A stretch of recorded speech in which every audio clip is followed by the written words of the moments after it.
ပြေလားမမေးပါနဲ့ကွာငါဒီရဲ့ပိုင်းပြသလားလည်းမခင်မှာစင်ပြေလားတွေ့နေတဲ့ခါစိတ်တကြ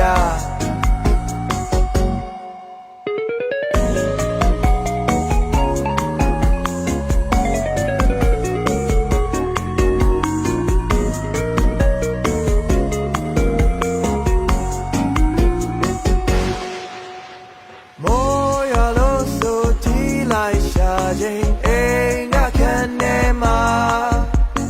လဲပြန်လိုက်မယ်စဉ်းစားပြန်ငါရိုက်ခံလိုက်ရတာလို့ကိုရောက်ခါတဲ့ထဲကမြင်မှာမုံမိုးသုံးနေညာ yes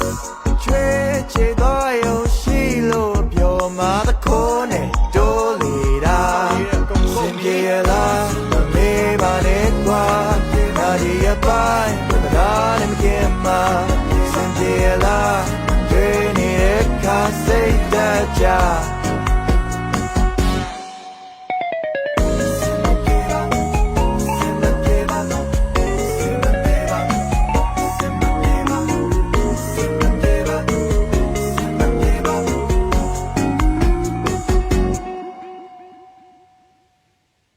စင်ပြေပါ